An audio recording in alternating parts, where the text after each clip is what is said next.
We now have the pleasure of being joined by a very special guest, Holy Cross men's lacrosse head coach, J.L. Reppert. Coach, how's it going? Thanks so much for coming on. Oh, it's great. Thanks for having me.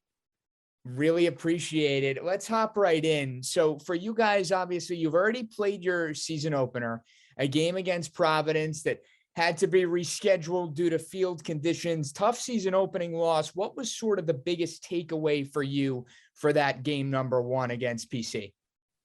I think the biggest takeaway, and we had a few scrimmages, but it's never the same as that first game. So the biggest takeaway is we made some mental errors and some mistakes that we would like to have back. That sometimes can be attributed to that first game. But having said all that, our guys competed for 60 minutes. And that's something we've been really stressing here, is being relentless and competing the whole time. And I was really proud of the way the guys did that. We fought back and again, I think made them at least a little bit nervous in the third quarter and just couldn't kind of finish and make some plays there to take advantage of our run.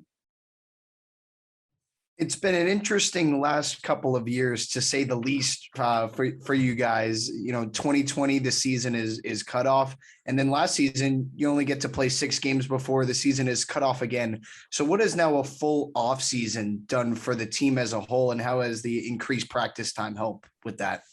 It really has been great. You know, I got here a little bit more than a year ago, so it's still, I'm kind of still new and trying to figure out the team, and I think the team trying to figure out me a little bit, but getting the opportunity to have more of a normal routine in terms of the fall and the spring has really been great for us. Certainly from a lacrosse standpoint, but also from just a team building standpoint and the guys getting to know each other.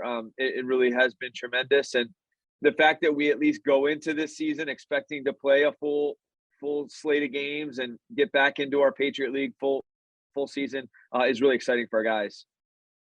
Coach, when you look at the goalie battle between AJ and Dawson, you know, how is that sort of shaped up? Is there a clear-cut number one netminder for you guys right now, or is that job kind of up for grabs and whoever impresses you the most is going to get it? Yeah, I think the exciting part for us is we have guys that can contribute the depth chart in all positions, and the goalie position is no different. So they're in a competition right now, and the thing that I love about both of those guys is they compete between the lines and support each other like crazy when they're outside the lines, and they really have been great teammates to each other. They're kind of different styles, so you know, we're trying to figure out what is best there, and you know, AJ has obviously played last year and played well in the Dome, so we're excited about that part. You know, we certainly think that Dawson, sometimes freshman year is tough, and on goalies especially, and when you only get 6 games, it makes it even harder. But he's really taken that step forward that you hope to with players coming from being a freshman to sophomore. So it's an open battle. Those guys are competing hard and really testing our shooters in practice, which has made us better offensively as well. You mentioned the different styles between the two. What is that difference? How would you sort of differentiate between the two of them as far as what they bring to the table? I think their personalities certainly are different. So that we start there, and then just their physical attributes are different. AJ certainly is a bigger goalie, you know, and takes advantage of that trait for himself. And Dawson, while not quite as big, has a good big presence in there. You know, so I think those are the two biggest things, you know, immediately, and their demeanors are slightly different, you know, so it just, the way they command the defense at times can be slightly different, you know, which has its pluses and negatives, both sides. So You mentioned playing against Syracuse last year. So what are the biggest challenges that preparing for a Syracuse team presents for you guys?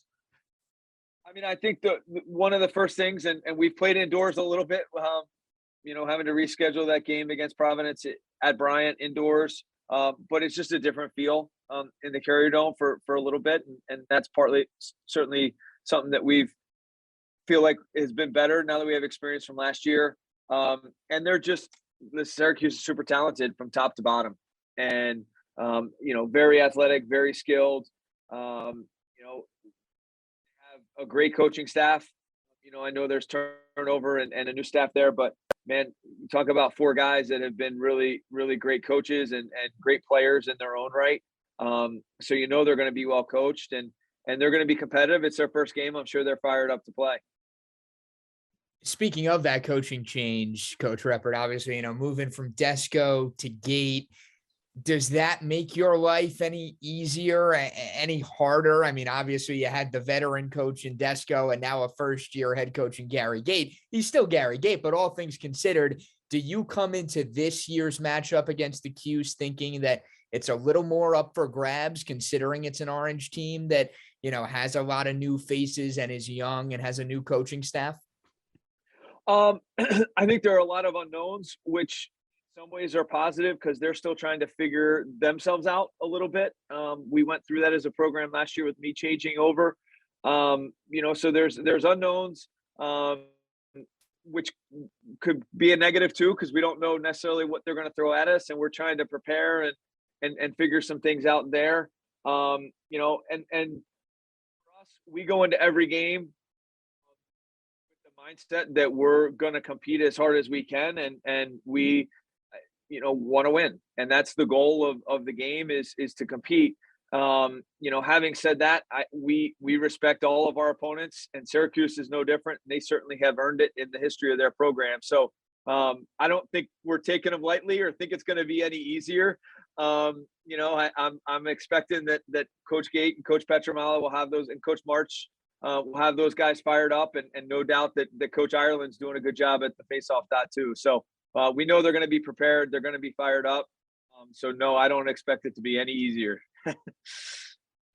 So speaking of being easier, obviously we talked about how you guys have already played a game this season. It's the season opener for the Orange. Do you think that's an advantage or a disadvantage that you guys already have one game under your belt versus, maybe the crowd's fired up, maybe the team's fired up that they're playing their season opener in the Dome? How do you think that fares, for you guys and for the other side?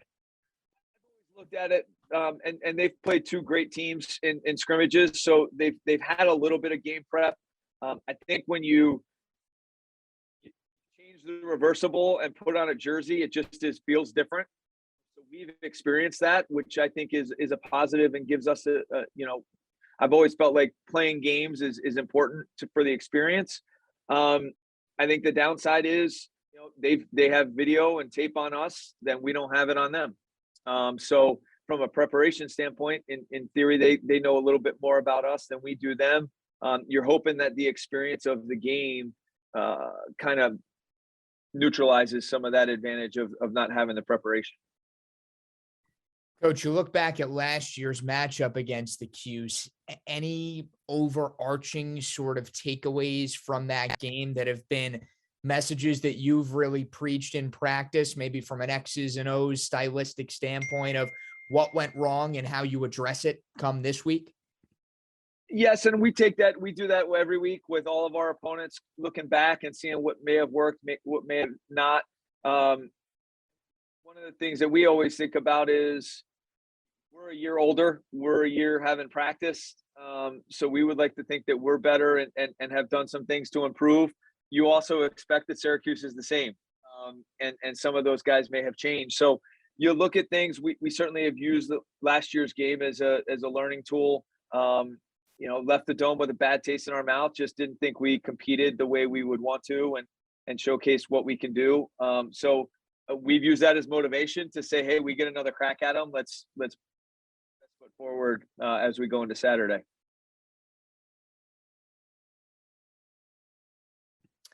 So now, Coach, I mean, if someone on the outside looking in kind of asked you to define the brand of Holy Cross Lacrosse, how would you characterize your bunch? Is it more of a physical team, a fast team? What are some words that come to mind when you think of the guys that are competing for you this season? I would say we're a hardworking team. We are a scrappy team. We are also, I would say, very close.